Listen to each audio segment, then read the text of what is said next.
Folks, the President of the United States has been spied on.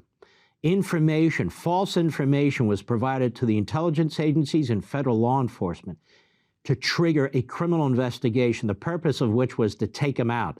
And they could have tried to take him out on a process crime. Remember? You said this 3 days ago, and now you say it now. They wanted to remove him. They wanted to impeach him. They wanted to put him in prison. It was a coup effort. This is widespread throughout the agencies of the federal government under Obama and since. And that will be under Biden too, by the way. This is where freedom rings. If you believe in America, if you believe in the Constitution empowers us. It's a new day. America's back. America's back, and America's going to get strong again. We're going to defend America, and we're going to defend our interests. Liberty's voice, Levin TV. Hello, America. I'm Mark Levin, and this is Levin TV. Tell me, who treats their people worse, Vladimir Putin or Trudeau? I would say today, Trudeau. And I've been talking about this now at some length on radio, really the last 100 hours or so. People have called it all kinds of things, military tactics, various types of rule. I just call it totalitarianism. He's nationalizing private bank accounts. He's forcing private companies to report the funds, the account numbers, and so forth to the government there, their central government in Canada, their national government. They're forcing tow truck drivers to remove trucks, even though the tow truck drivers don't want to remove trucks. It's just a horrific thing that's going on. And these people in these trucks are peaceful. They are using propaganda to try and smear them. You know, they found a couple of hacks there, a couple of militia types with weapons and so forth, and tried to paint all the truckers with it. They had nothing to do with the truckers, of course. They try that in this country, too, when that takes place, whether it's January 6th or anything else. These are patriotic men and women of Canada who fed the people of Canada all through the pandemic, who clothed them, who brought the housing materials to build their homes, and on and on and on. And now, because of the vaccine mandates that they have in Canada, the government of Trudeau is crushing them, destroying them financially. And the thing is, the science doesn't say you need to be vaccinated anymore. It just doesn't, because of the Omicron variant. The Omicron variant, as you know, some of you have had it, is a flu-like symptom of the virus. And when it came out, and when they noticed it in South Africa, they even said that the side effects are minimal. The Israeli doctors and experts said that this is what's going to kill this pandemic, because the Omicron variant gives the natural antibodies to the public without death, without your lungs going and being scarred and so forth. So the Omicron variant is the natural outgrowth of the original coronavirus. And we've seen this throughout, the last 100 years or so, when records have been kept in a rational and understandable way. And this is what men and women in science and medicine have predicted in this country, from Stanford to Yale to Rockefeller College, and in other countries, Oxford, Hebrew University, and so forth, and it's happening. Now, I'll prove to you it's happening. How many times in the last few weeks have you heard the push for vaccines? I haven't heard it at all. Have you?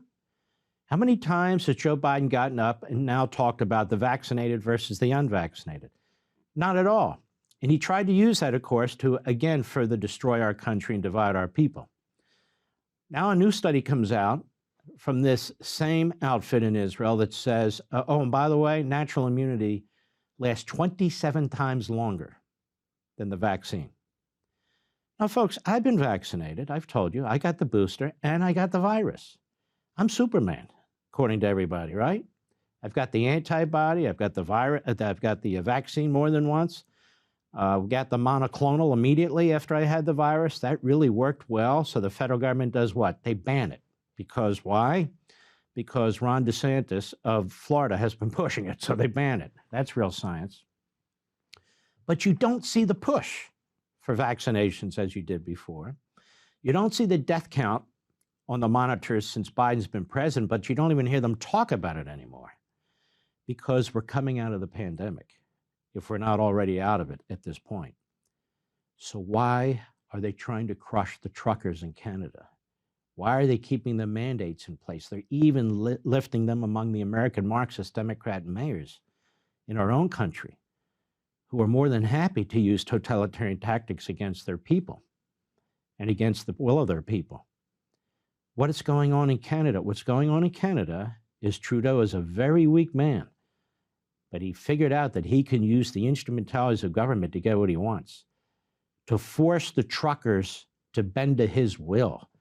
This is a battle over power. This is a battle against the individual and for big centralized government. And in the case of Trudeau, he's a Canadian Marxist, if you will, not just a socialist. He's using the power of the state against the people of the state, against these truckers, against these hard working men and women, working class, middle class people who have saved their country as they saved ours all through this pandemic. What would we do without our truckers? We were praising our truckers 6 months ago. There's no need for this pandemic any more than there's a need for masking our children, any more than there's a need for masking, period. Even in New Jersey, that goofball who won by an eyelash, he's talking about, okay, we're going to get rid of the mask mandate. And yet the teachers' unions are still pushing it for the little kids. And it has severe social and psychological impacts on many little kids who are walking around with masks on 7 hours a day. Or on airlines. You ever try and keep a mask on a 2.5-year-old for a 5-hour flight from the East Coast to the West Coast? I'm sure that doesn't go well. You have enough trouble keeping them in their seat and keeping them from crying. How do I know? We had some. A mask. So all this stuff is about controlling the population, getting the population used to being controlled. And that's exactly what's going on in Canada, which is exactly why I've been supporting the truckers there as I support the truckers here. These are courageous patriots who are standing up to tyranny and totalitarianism. And yes, you can have tyranny and totalitarianism in so-called parliamentary systems, or even in Republican systems like our own country. Not big R, Republican Party, small r, Republican systems. Thomas Jefferson warned about the tyranny of the legislature. George Mason warned about it, and then 3 days before the end of the Constitutional Convention, gave us Article 5. Not only how to amend the Constitution, but do it through the states should Congress become corrupt and evil, to avoid a revolution. So this is what's going on in Canada. They're trying to break the back of these truckers, just as in our own country, the Biden administration, working with the teachers' unions, working with a corrupt Department of Injustice, a Department of No Education, put together that memo to unleash the FBI, the U.S. Attorney's Office, the Criminal Division, the Civil Rights Division, the National Security Divisions, all of the Department of Justice, and the Domestic Terrorist Hotline against parents who are protesting against critical race theory, the indoctrination of their children, their little ones, to become racists, to hate their own families, to hate their own country, to become segregationists, to become little Louis Farrakhan's. Yeah, that's right, I said it because that's what they have in mind. Brainwashing our children with this radical Marxist agenda. You never thought it would happen. It's happened. It's in our textbooks. It's in teacher training. It's in teacher education at the college level. These education departments in these schools are the worst of the worst, as well as the journalism departments. So people are pushing back. So they went after the parents, you'll recall, and the parents pushed back. And they're still pushing back. They're going after the truckers. Who else did they go after? The nurses. The nurses in these cities like New York City who said, no, I don't need to be vaccinated. I already had the virus. I have natural immunity. Well, you get that vaccination anyway. They're not following the science. That doesn't even make any sense. And of course, the cops. They hate the cops until they use the cops to turn them on the people. It's like Nancy Pelosi. The cops are stormtroopers, Nazi stormtroopers, because they're protecting the federal courthouse in Portland. But when they're protecting Nancy Pelosi and her comrades in the Capitol building, oh, they have ceremonies for them. You, the common man, the plebes. It's a whole different story. So we stand with the people in Canada, those who are rising up. I had a caller into the program, into the radio program, just a down-to-earth guy. I think he was from South Carolina. I wish I could remember his name. And he said, you know what? Worst comes to worst, the truckers should just park their rigs in their driveways and not work. In other words, what he was saying is, okay, don't block the highways and the byways. You won't get arrested. Just don't move. Now, that would have an impact. I thought that was a brilliant idea. All that said, you and me, those of us who aren't truckers, some of you are, who sit back and we praise the truckers, it is destroying their finances. They can't pay their mortgage. They're having difficulty putting gasoline in their vehicles and putting food on the table. And that's where Trudeau comes in. He's cutting off their bank accounts. He's compelling the banks and other financial institutions to report to his jackbooters. That's right, I said that, because that's how he's conducting himself. So I started off this program asking you a question.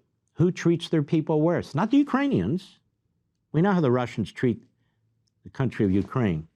No. Who treats their own people worse, Trudeau or Putin? This is very, very important to keep in mind. Who's advising Trudeau? Biden. Who's assisting Trudeau? Biden. Our Department of Homeland Security, so-called. Our Department of Justice and others. Who's providing the technological know-how to the Canadians? Biden. Who is saying they're going to enforce Canada's rules south of the border should the truckers come here? Biden. You see, Biden's of exactly the same mindset. So is Meritless Garland, the Attorney General of the United States. So are all of them. There was a program, I think it was on Fox last night, I don't remember which show. I'm getting old, you know. And it was going on about what's happening in Canada is Canada could spread to the United States. And I thought to myself, excuse me, what happened in the United States has spread to Canada. There's now a study by Johns Hopkins, often considered the greatest hospital in America, but certainly one of them. A big study, a big, substantive, comprehensive study by real experts, not 50-year bureaucrats like Fauci with political agendas. And what did they conclude? The lockdowns didn't do a damn thing. So the lockdowns didn't do a damn thing. Businesses are gone that will never come back. Jobs are lost that will never come back. People have lost everything. How many people committed suicide? It's my understanding that a significant spike occurred during this period. It's never talked about. No charts on TV. Their lives apparently are secondary because they can't politicize them to push the narrative. They can't project their ideology and their agenda on people who commit suicide. And you'll remember, it was righteous to lose your job. It was righteous to close your business. Remember? It was righteous. All for one and one for all. We'll all go down together. Except if you're a bureaucrat, Fauci's earning over $400,000 a year and so forth. Now, the excuse that Trudeau and Biden and the others use, the truckers are costing us jobs. We can't lose jobs and shutter businesses. No, we have to put an end to this. So before it was righteous, and now it's another excuse. No matter what, they use police powers to impose their will. And you all need to keep this in mind when you hear about them talking about new entitlements, the centralization of government. When they all talk about the next round of Patriot Act laws, I'll be against all of them. I'll be against all of them because the Democrat Party and the Liberal Party, or whatever they call themselves in Canada, are of the same mindset, totalitarian. And they will do this to you in 2 seconds. As a matter of fact, footnote. Remember that massive monstrosity bill with all this stuff in it that we could never really completely unravel, that they couldn't get past thanks to Manchin and Sinema? Remember all that? Remember that provision in there? The movement of $600 into your account or from your account? That the financial institution would have to report that to the IRS? Now you know why they wanted it. They wanted to know about you and where you're giving your money to and who's giving you money so they could track you. Maybe declare an emergency one day and close your bank accounts. Right now, at least theoretically, they don't have that authority. But they would have through the back door for sure if this Build Back Better crap bill had passed. And God knows what else is in that bill. These people don't believe in your liberty. They don't believe in our founding. They don't believe in unalienable rights. They believe in this, American Marxism. Now, come Sunday, you won't see these posters behind me anymore on my Fox show, Life, Liberty, and Levin. I was asked, well, you know, the book's been out long enough. Can't you take those down, please, pretty please? Okay. But the reason for those posters with this term, this phrase in the background, isn't to push books anymore. I barely even talk about buying this book anymore. The 1.3 million copies that you purchased, it's a record high. It's the biggest book in 2021, last year, fiction, nonfiction, period, which gets the least amount of attention. It's the phrase. That's why I have these books here. That's why it was in the background on my Fox show. People need to use the phrase. Stop using progressive or leftists or radicals or extremists or liberals. They are what I say they are. They believe as I say they believe. This is a phrase that needs to become mainstream. This is a phrase that people need to use as they talk about the left in this country. This is a phrase that hosts on Fox and hosts on Blaze and hosts on conservative talk radio need to use. It needs to just come off the tongue and through the lips. Don't be afraid to use it because it accurately describes what they're doing. Marx would tell you, take control of the banks. Take control of people's livelihoods. Marx would tell you there needs to be a period of despotism until paradise is reached. Marx would tell you what's going on in the American classrooms, destroying the minds of the children, is a way to come between the child and the family and create this divide. That's why most of the people who push these agendas are, in fact, out of the closet Marxists. Democrat Party operatives and officials, Labor Party operatives and officials don't want that word tied to them because they know it's repugnant to most people in the West. Tie them to it. That's who they are. That's what they do. I'll be right back. Welcome back, America. Well, before we continue, we'd like to insert something that we always like to insert, which is a good story about a dog.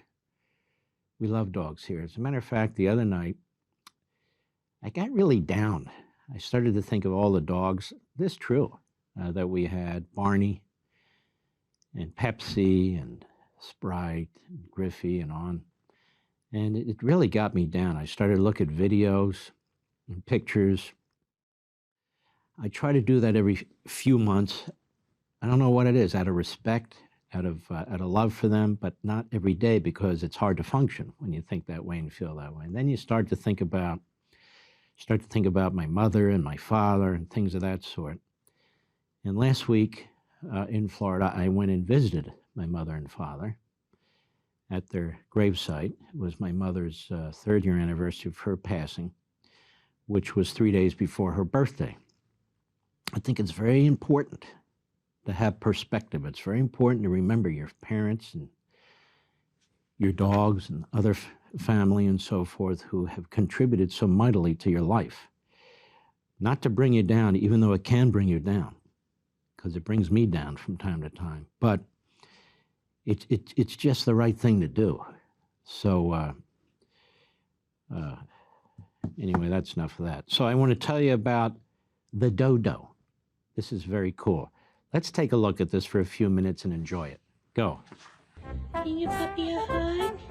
A lot of people will say that it looks like we let a gorilla in the house. Oh. If they hear anything, they'll just sit there and observe and watch together. Even though he's big, he's just such a gentle giant. They're always watching out those windows. It's really sweet. We got Drax when he was about 8 weeks old. We had found out that I was pregnant as well. As my belly grew, he was just always right there, sitting on my lap, laying on my stomach. He was always very gentle with me.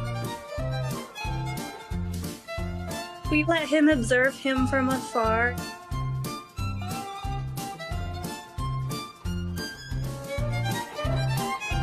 We always really focused on early socialization and desensitizing.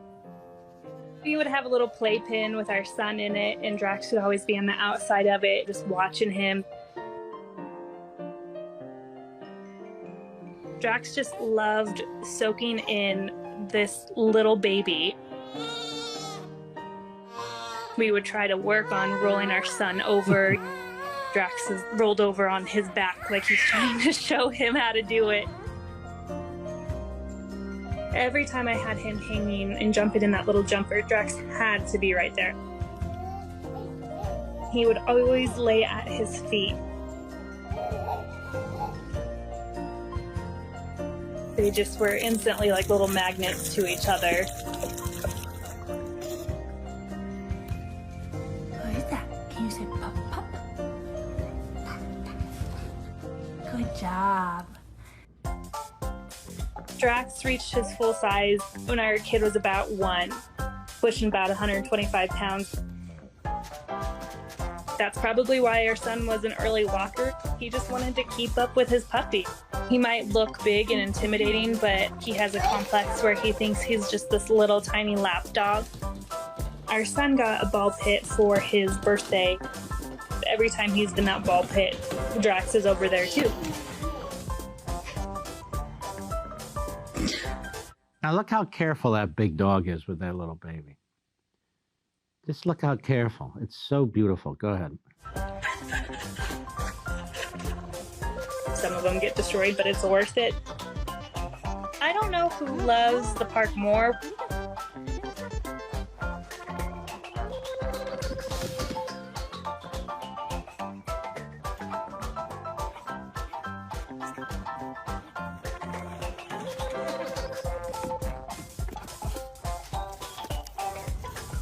I think he thinks they built it for him.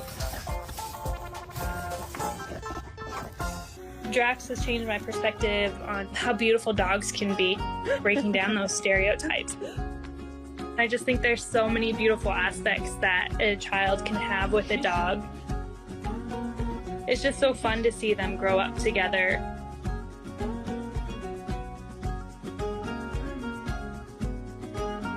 He's sitting on your lap. It's a boy.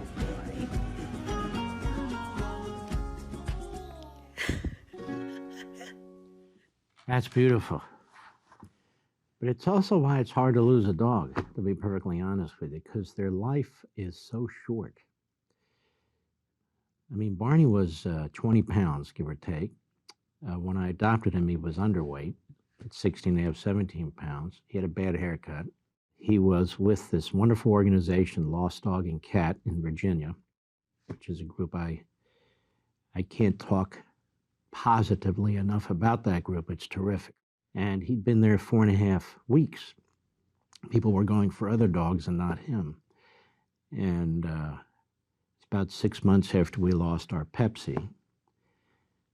And I wasn't prepared to adopt a dog, but I was sitting on the floor with him and my buddy Eric. And Eric wanted to adopt him, but his wife said, no, that's enough. We have 3 dogs.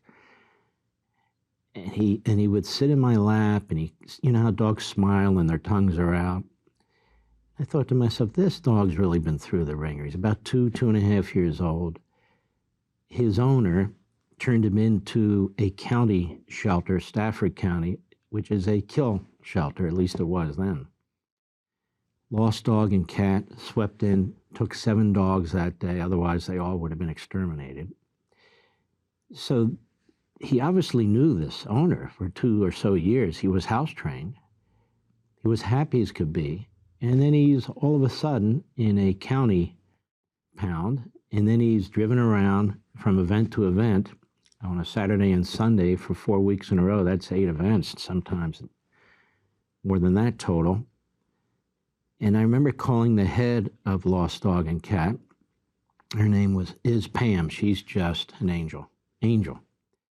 She pours so much of her money into this and has built it up and has saved thousands of dogs, and I try to help, you know, with funding. And in any event, that's neither here nor there. I called her and said, you know, I gave her $35 to give the dog a new haircut. Somebody will adopt him. And then that night I thought, what the hell am I doing? I felt bad for this dog, and this dog took to me. So I called her and said, "Is that dog still available?" She said, "Yes." I said, "Don't give him to anybody else." She said, "I definitely won't." I said, "That's my dog." She said, "He's very, very lucky to go to your house." I said, "No, I'm very, very lucky to have him." And I had a little less than 8.5 years of absolute pure joy with him. Pure joy. And I've told you before, the first day we brought him back, I brought him to I don't know who we are, it was just me. First day I brought him home, Eric helped me bring him home. That night I had a little bed made for him next to my bed.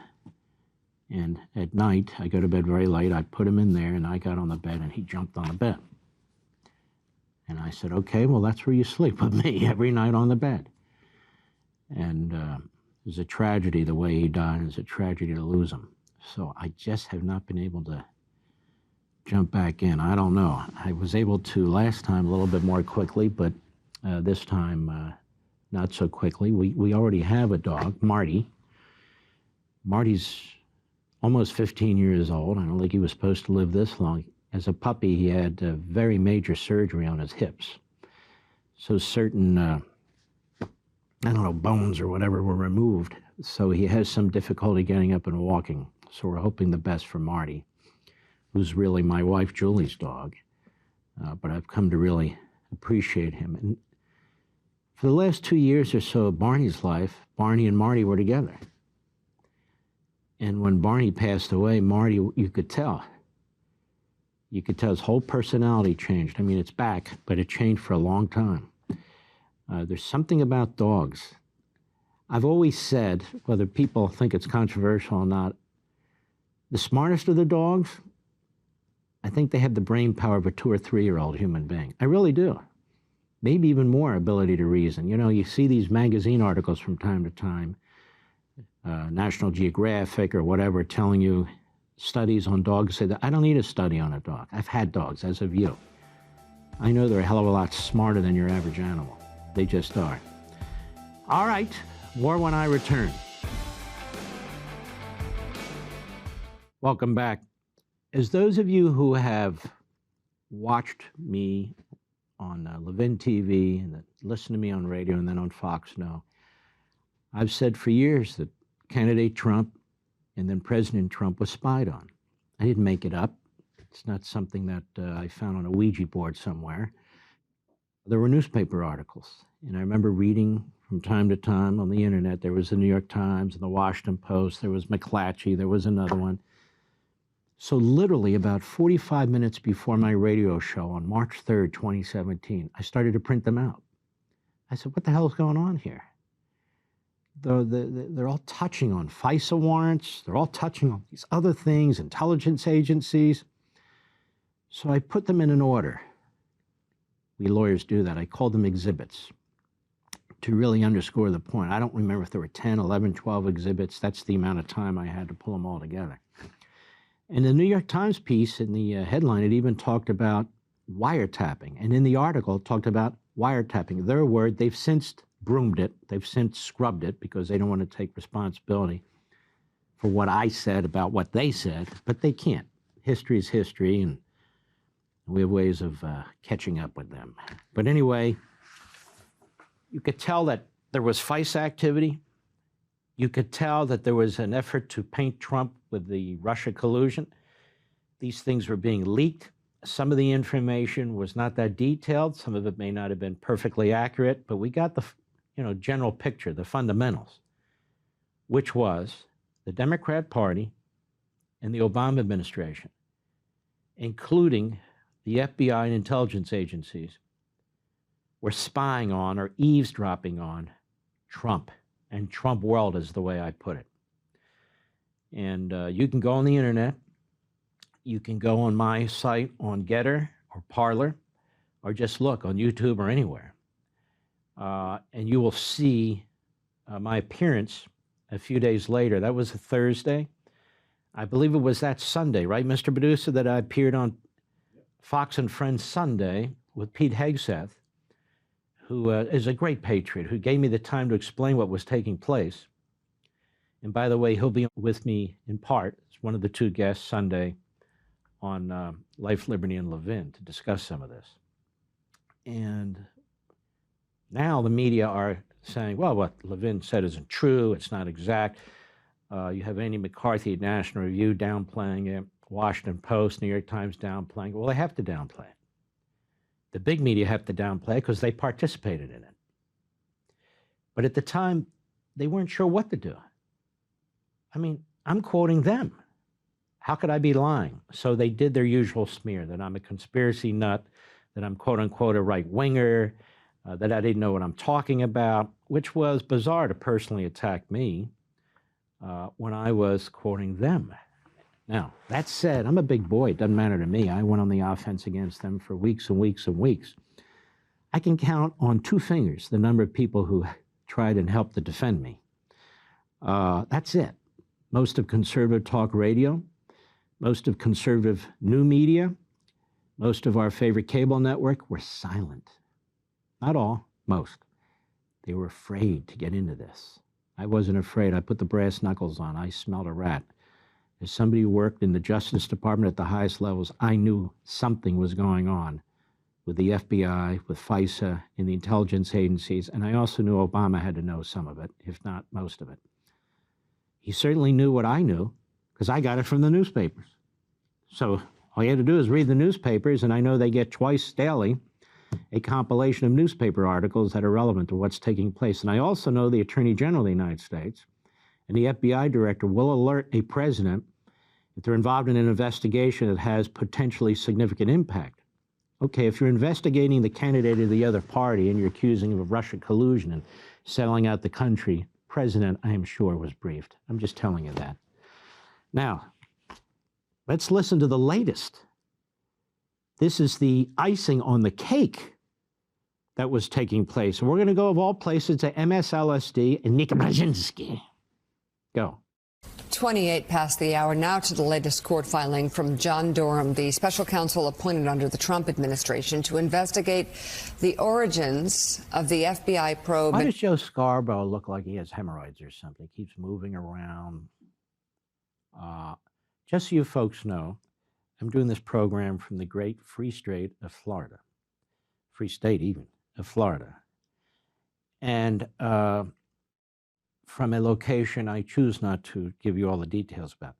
But you see, I don't have a White House behind me. I'm not trying to pretend I'm in Washington, D.C. These 2 clowns pretend they're in Washington, D.C. Look at us. We're in front of the White House. No, they're not. They're in Jupiter, Florida. Anyway, go ahead. Probe into Russian interference in the 2016 election. Prosecutors accuse a tech executive, first identified by the New York Times as Rodney Jaffe, of using Pronounced Joss, but hey, go ahead. Access to White House computers. You know, like Mika is Mika and not Micah. Go ahead. Derogatory information about Donald Trump. The tech executive's company was maintaining servers in the executive office of the president at the time. The filing does not allege that the content of any communication was compromised or read, but that information was compiled. Wait a minute. We're monitoring the communications, but we didn't necessarily read it, you know. Then how do you monitor it? How do these leaks occur? And what's the big deal? There'd be no big deal if they weren't doing something with it. In order to do something with it, you need to read it. What were they doing with it? They were leaking it to the media and the Hillary crowd, the DNC. Go ahead. Compiled about computers and servers the White House was communicating with. Prosecutors say the tech executive gave some of the data collected to a lawyer who advised the Clinton campaign. Wow, but they didn't read it. Did I hear the phrase gave some of the data to a lawyer? This would be Michael Sussman, who's been indicted, who advised the Clinton campaign. Did you hear that? I heard that. Well, how would they know which data to give if they didn't read it?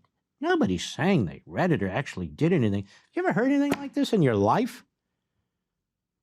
I mean, the Trump people bring 15 boxes of documents to Mar-a-Lago. They don't burn them. No, I'm sorry, Maggie Haberman, a great reporter for the New York Times. They weren't flushed down the toilet. Has anybody ever tried to flush a toilet? Have you ever tried to flush toilet paper down a toilet? It's like, oh, damn it. Because of the environmental rules, you flush it 4 times. Well, we're saving water, mind you. Have you ever tried to flush Xerox paper down a toilet? Let me suggest it might be a problem. So the idea the president is flushing documents down the toilet, how stupid is the New York Times? Very. But that's a big issue. We need a criminal investigation. Here, they're monitoring the president, his servers, his computers. They're monitoring, giving some of the information to a lawyer with connections to the DNC and the Hillary campaign. But there's no evidence he read it. No, he just should flush it down the toilet. Go ahead. That lawyer then gave the data to an unnamed federal agency, claiming it, quote, demonstrated that Trump and or his associates were using supposedly rare Russian-made wireless phones in the vicinity of the White House. It's not vicinity, it's vicinity. But let me tell you what's going on here. They're planning lies. There were no Russian-made wireless phones being used by the president or his staff. None. So on top of monitoring, and yes, reading data, feeding it to the Democrats and Hillary, you have to assume, they were feeding to intelligence agents, the FBI and the CIA and the like, lies about Donald Trump and Russia, lies, while he had a technical contract of sorts for the servers at the White House that the president was using with his computers. Now think about this. This is the greatest scandal in American history. This is the second phase of the Russia collusion scandal. This was the pushing of the information into the public. The media barely covers this, although I'm shocked that Micah is doing that. Go ahead. Their locations. That attorney is Michael Sussman. He was indicted last year for making false statements to the FBI about his relationship with the Clinton campaign. Sussman's attorney said the indictment was based on politics, not facts. This latest filing about the tech executive exploiting access to the White House server is part of the case against Sussman. A spokesman for the tech expert released a statement saying that claims in part, quote, Mr. Jaffe is an apolitical internet security... Turns out he's a sleazeball. You can Google his name and find out for yourselves. Go ahead. ...expert with decades of service to the U.S. government. He has not been charged. The Durham investigation is ongoing. All right, let's bring you Tom Winter. Hey, Tom, I'm going to ask you I want you to set this up really quickly, and then we'll get into the details. First of all, this Jaffe guy who is seen. I want to say to Joe Scarborough, your hairstyling is really kind of cool. Normally, women do this. He streaked his hair. Do you see this? He literally sat at a, probably not a man's barber shop, and they streaked his hair. It doesn't work, Joe. You're still damnable ugly. Go ahead. As a key player in this field and has been for a long time, this tech executive that's mentioned. Right. Is he charged with anything? Has not been charged with anything. Has not been charged with anything. Okay, and... this is the same clown that said, close the books. Durham hasn't charged anyone. Has the tech executive been charged with it? Let me ask you folks a question. We have security here. We have a former NYPD detective, a good man, good friend of the family, Ryan. Ryan, they could be squeezing him for information, couldn't they? He could be turning state's evidence, couldn't he? There's a lot of reasons why they wouldn't be charging him yet if they're going to charge him, right? So you get a bubblehead like this who goes, let me ask you a question. And he doesn't really mean it. He says, has he been charged yet? And the guy with the, another one with the, I don't know what's going on with him, but he's no, actually. Oh, I see. So there's really nothing to this, I guess. Go ahead. You look at the New York Post, you read editorials, the breathless coverage. Folks, the President of the United States has been spied on. Information, false information was provided to the intelligence agencies and federal law enforcement to trigger a criminal investigation, the purpose of which was to take him out. And they could have tried to take him out on a process crime. Remember?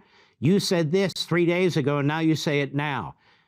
They wanted to remove him. They wanted to impeach him. They wanted to put him in prison. It was a coup effort. This is widespread throughout the agencies of the federal government under Obama and since. And that would be under Biden too, by the way. Turns out Obama was briefed on a lot of this, a lot of it. And also the Hillary campaign and the Democrat Party. One of the lawyers who worked with the lawyer who was indicted, Mark Elias, is one of the lawyers after the 2016 loss for the Democrats went into the states and changed their election laws to try and prevent Donald Trump from getting reelected, to change the scales of the election process to help Biden. Of course, all of this matters.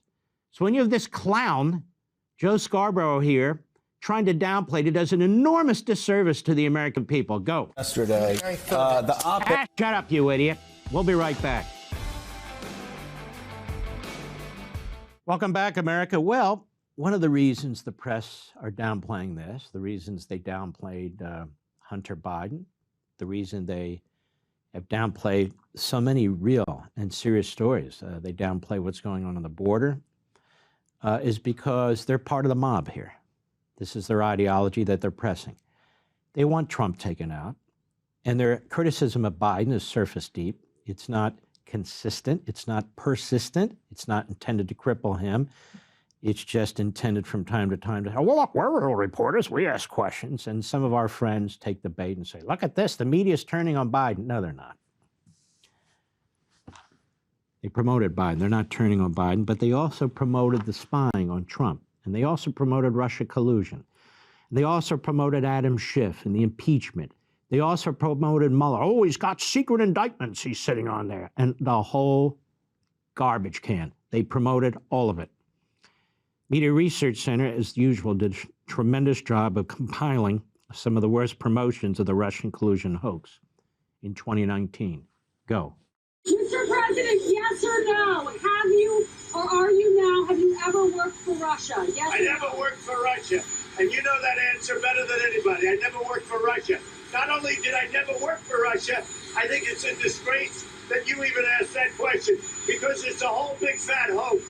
Did Robert Mueller deserve better from the president than this kind of language and behavior? Frankly, I think the American people deserved better. They didn't deserve for the election of this president to try to be Wait a minute, taken but down. the president's rhetoric about a public servant doing a job. Are you kidding? The president's rhetoric matches. They are literally, the media and Democrats have called the president an agent of a foreign government. Wait, But that is an accusation equal to treason, which is punishable by death in this country. And does he owe Robert Mueller an apology for that kind of rhetoric? I think Democrats and the liberal media owe the president and they owe the American people an apology. They wasted 2 years and created a massive disruption and distraction from things that impact everyone's day-to-day life. Russia did, in fact, meddle in our elections, which is borne out by this latest report and the intelligence agencies of the U.S. And they tried to tie the president of the United States to it, which was completely false and completely wrong. It was a doozy of a Trump rally, almost an hour and a half long, a packed house. It was a victory lap and more. But if you expected generosity or magnanimity in victory, well, this is Donald Trump, and there was a bit of vengeance in the air as well as victory, as the president promised to pay back his enemies. The president was celebrating, punctuating the moment with a bit of profanity. Defrauding the public with ridiculous... Again and again, Trump gleefully rubbed it all in on his face. Trump gleefully rubbed it in. Trump is saying over and over again, this is a lie. This is a hoax. It has no bearing on the truth. I didn't do these things. And he was right. He was right.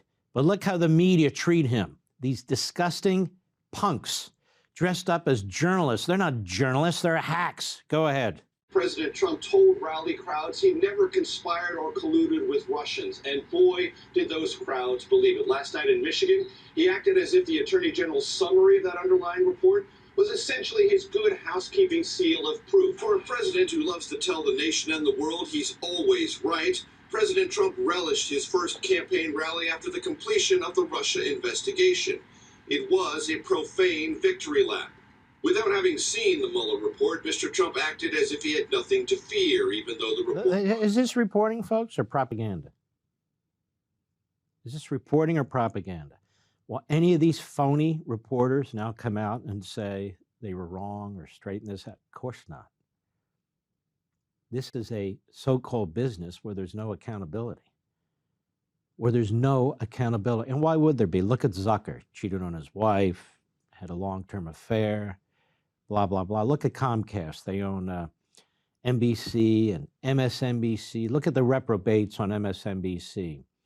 The Scarboroughs, Sharpton, what's that? Joy Reid. I mean, they have no standards. They have no ethics. Go ahead. More than 300 pages. If you attempt to obstruct, that's something that we want to look at. Oh, gee willikers. And I don't even know what that means. There's Fredo Cuomo. Whatever happened to him, ladies and gentlemen? Whatever happened to Fredo? We'll be right back. Welcome back, ladies and gentlemen. First of all, let me say this. Thanks for being here. If you like this program, please tell your family and friends to join us too. You decide whether we exist or not, and you decide whether the show goes on. And I want to thank you for all your support over the years, many years now. I think we're over 6 years. This story should give you a little bit of a positive feeling today. Politico, San Francisco school board members ousted in parental backlash. San Francisco voters have recalled 3 school board members who spurred a parental backlash for pursuing the renaming of schools and the other progressive policy changes as classrooms remained empty during the coronavirus pandemic. In one case, 79% voted to remove one of them, 75% voted to remove another, 73% voted to remove the third. And people from all walks of life showed up en masse to vote these 3 out, to recall them, particularly in the American Asian community. We're starting to see some really positive movement toward our cultural and American values, not through the American left, but through more recent immigrants.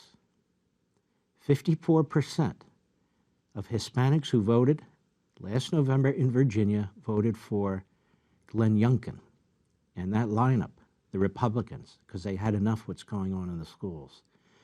It's pushback times, ladies and gentlemen. We've been helping to build this movement with this book.